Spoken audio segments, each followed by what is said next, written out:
برجر المعجوقة الحلبية من الوصفات المبتكرة واللي كتير طيبة، لازم تجربوها.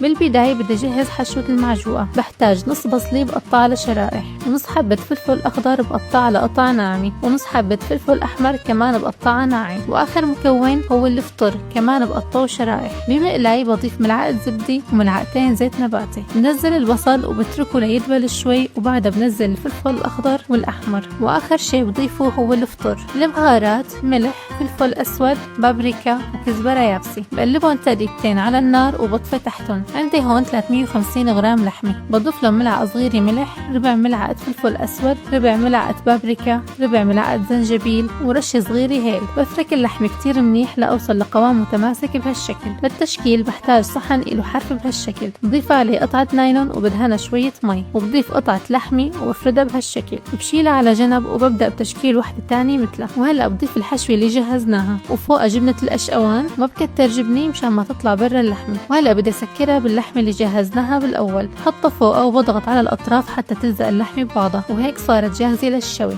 بضيفها بصينية الفرن على ورق الزبدة، وبدخلها الفرن على أعلى حرارة بالرف الأوسط لتستوي اللحمة. وهيك بعد ما شويناها رح أقطع وحدة قدامكم لتشوفوا منظرها قديش شهي. بجيب صمون البرجر وبدهنه مايونيز، وبضيف الخس والبندورة، وبعدها بضيف قطعة المعجوقة. وهيك صار برجر المعجوقة جاهز معنا، وصحتين وهنا.